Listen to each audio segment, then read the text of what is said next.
এক কিশোর, নাম ধরা যাক রহিম। তার জঙ্গল ঘোরার খুব ইচ্ছে। বাড়ি থেকে বের হয়ে জঙ্গলের গভীরে হঠাৎ হারিয়ে যায়। তার কাছে মোবাইল আছে, কিন্তু নেটওয়ার্ক নেই, গ্রামের লোকেরা খুঁজেও পায় না।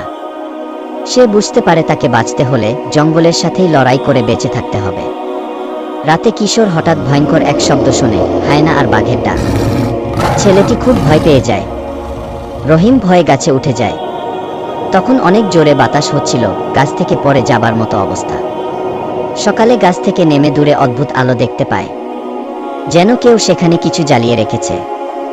জঙ্গলে রহিমের সাথে দেখা হয় আহত এক হাতির বাচ্চার। সে হাত বুলিয়ে দেয় হাতির বাচ্চার পিঠে। রহিম হাতির বাচ্চাটাকে নিয়ে জঙ্গলের গভীরে একটা নদীর তীরে নিয়ে যায়। তাকে সাহায্য করে পানি খাওয়ায়। হাতি শাবকও ধীরে ধীরে বড় হয়ে যায়। রহিমও বড় হয়ে যায়। হাতিটা এক প্রকার রহিমকে পাহারা দিতে থাকে। তাদের মধ্যে এক প্রকার বন্ধুত্ব গড়ে ওঠে। রহিম হাতিকে বনের ফল মূল খাওয়াতে থাকে। হাতিটা যেদিক যায়, পেছন পেছন রহিমও যায় গভীর জঙ্গলের গভীরে। হঠাৎ দেখতে পায় এক গুহা। ভেতরে প্রাচীন দেয়ালে খোদাই করে আঁকা সোনার ঝলক। রহিম অবাক হয়ে যায়, আমি কোথায় এলাম?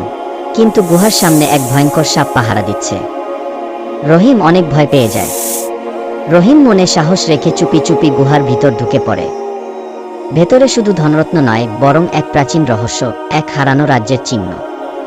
হঠাৎ অদ্ভুত ছায়া তাকে আক্রমণ করে, ভূত না বাস্তব বোঝা যায় না। হাতিটার সাহায্যে গুহার ভিতরে ভূত ছায়ার কাছ থেকে রহিম প্রাণে বেঁচে যায়। শেষে হাতির পিঠে বসে জঙ্গলে ঘুরতে ঘুরতে পথ খুঁজে গ্রামে ফিরে আসে রহিম। এ যাত্রায় বেঁচে যায় রহিম, কিন্তু গোপন গুহার গল্প কাউকে বলে না। মনে রাখে, এটা প্রকৃতির রহস্য। গল্পটা ভালো লাগলে লাইক দিয়ে সাবস্ক্রাইব করে পাশে থাকুন। সবুজ বনে এক টিয়া পাখি গাছের ডালে ঘর বানিয়ে থাকে। তার ছোট্ট একটা বাচ্চা আছে, এখনো উড়তে শেখেনি। মা টিয়া প্রতিদিন খাবার খুঁজে আনে। বাচ্চা চিৎকার করে বলে, মা, আমিও উড়তে চাই। টিয়া পাখি হাসি দিয়ে বলে, সময় হলে তুমিও আকাশে উড়বে, ধৈর্য ধরো। একদিন হালকা বাতাসে টিয়ার বাচ্চা চেষ্টা করে উঠতে। সে ডানা ঝাপটায়, কিন্তু নিচে পড়ে যায়।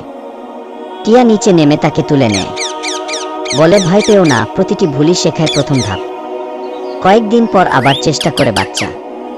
এবার সে সত্যিই আকাশে উঠতে পারে। টিয়া ও তার বাচ্চা দুজনেই একসাথে আকাশে উড়ে যায়। ভালোবাসা আর সাহসেই শেখা যায় জীবনের সবকিছু। গ্রামের শেষ প্রান্তে এক পুরনো বটগাছ। সেখানে বাস করে একটা ভুতুম পেঁচা। প্রতি রাতে পেঁচাটা গম্ভীর স্বরে ডাকতে থাকে।